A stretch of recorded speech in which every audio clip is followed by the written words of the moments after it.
ඔන්න අදත් ඔයාලව බලන්න ආවේ මම රසම රස කැම කතාවකුත් අරගෙන. ඉතින් උඩින් මම කියවා වගේ කොස් ගහක කොස් කාලා අඹ මුලක් උඩින් අපි පනිමුද? ඔයගොල්ලන් දන්නවද මේ රසම රස කතාව?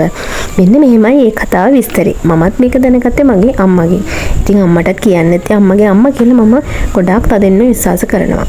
ඉතින් මෙන්න මෙහෙමයි ඒ කතාව. ඉස්සර කාලේ කොස් වාරයට ගෙවල් වල කොස් වලින් දේවල් හදනවා ඇරෙන්න බොහෝ දුරට බත් ව්‍යංජන වගේ දේවල් හදනවා අඩේ. ඉතින් ඒ අර පිරිමැස්නෙන් කෑම පාවිච්චි කරන්නත් තියෙන දේවල් රැක ගන්න අපිට හාල් එහෙම ගොඩාක් ඉස්සරහට රැක ගන්න පුළුවන් නිසා. ඉතින් ඔන්න ඔය කතාව මෙන්න මෙහෙම තමයි කියන්නේ. කොස් ගහක කොස් කෑවහම ඒ කියන්නේ අපි කොස් කෑවහම අපිට කොස් වලින් ගොඩාක් ලොකු බරක් දැනෙනවා අපේ ඇඟට. මොකද කොස් කියන්නේ කාබෝහයිඩ්‍රේට් ගොඩාක් බහුල කෑමක්. ඉතින් අද ගොඩක් අය මේ කෑම කන්නේ නැතුව ඉන්නේ හේතුවත් ඔන්න ඕකයි. ඒ වුණාට ඒකෙන් හදන රස කෑම වල රස දැනෙනකොට නුකා ඉන්නම බැරි තරම්. ඉතින් අන්න එහෙම ආසයට තමයි මේ පණිවිඩය මම කියන්න හදන්නේ. ඉස්සර කාලේ කොස් තම්බලා පොල් එක්ක ඒ වගේම ඌරු මස් හොදි එක්ක එහෙම නැත්නම් ඌරු තෙල් එක්ක වල කාලා දෙනවා ඌරු තෙල් එක්ක. ඌරු තෙල් කියන්නේ මොනවද කියලා දන්නවද? දන්නේ නැත්නම් කියන්න. ඊළඟ වීඩියෝ එකෙන් අනිවාර්යෙන්ම අරගෙන එන්න. ඉතින් හාල් මැස්සෝ මිරිස් බැදලා අරගෙන ඒ පදින පොල් තෙල් එකත් එක්ක ඉතින් ඉස්සර හිඳින්නේ ගෙදර පොල් තෙල්නේ. ඉතින් මේ දේවල් වල කිසිම අගුණයක් නැහැ. ඉතින් ඒ කාපු අයට තුන්වන්ගේ සරණින් කිසිම රෝගයක් තිබුණේ නැහැ. මොකද දැන් වගේ කාර්යබහුල ජීවිතයක් නෙවෙයි මේ කාලේ ගත කරේ. ඉතින් ඔන්න ඔය රස කතාවේ ඉන්නකො මේ කතාව කියන්න.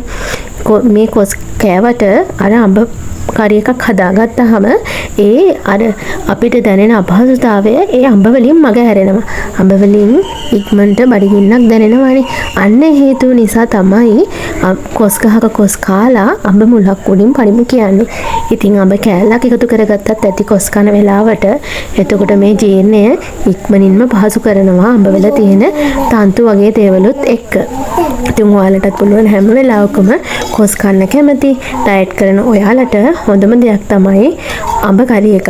එහෙම නැත්නම් අඹ පොඩි වැඩ සලාදයක් වගේ. අඹ සලාද කියන්නේ තම්මු අඹ වලින් ගොඩාක් රසම රස කෑමක්. ඉතින් මෙන්න මේ විදිහට තමයි මම බත් ටික උතලා එදා තියාගත්තේ. මොකද බබාලා දෙන්නත් ගොඩක් මාසයි කෙසෙල් කොලේ බත් එක කන්න. ඉතින් මේ බත් එක රත් කරගන්න නම් බැරි වුණා. මොකද එදා අපි ටවුන් එකට ගිහින් එනකොට හරිම බඩගින්නෙන් ආවේ. මේ අඹ එක මම බත් එකට දැම්මේ නැහැ. අඹ ගැන මට මතක් වුණේ පස්සේ නිසා. මොකද මේක හුයලා ෆ්‍රීසර් එකේ දාලා තිබුණ එකක්. ඉතින් බත් ටික බඳලා ඉවරුනහමයි මතක් වුණේ. ඒ වුණාට අඹ එක කෝල්ලෙල්ල හොඳට රත් කරලා ගත්තාම හරිම රසට තිබුණා. ඉතින් කෑම කෑවා කියලා අපිට අපහසුතාවයක් දැනුනේත් නැහැ. ඉතින් අදත් මේ රසම රස කතාව අහගෙන හිටපු ඔයාලා හැමෝටම ගොඩක් ස්තුතියි. ඔයාලා දන්න දේවලුත් කමෙන්ට් එකේ ලියාගෙන යන්න. ගිහින් එන්නම්.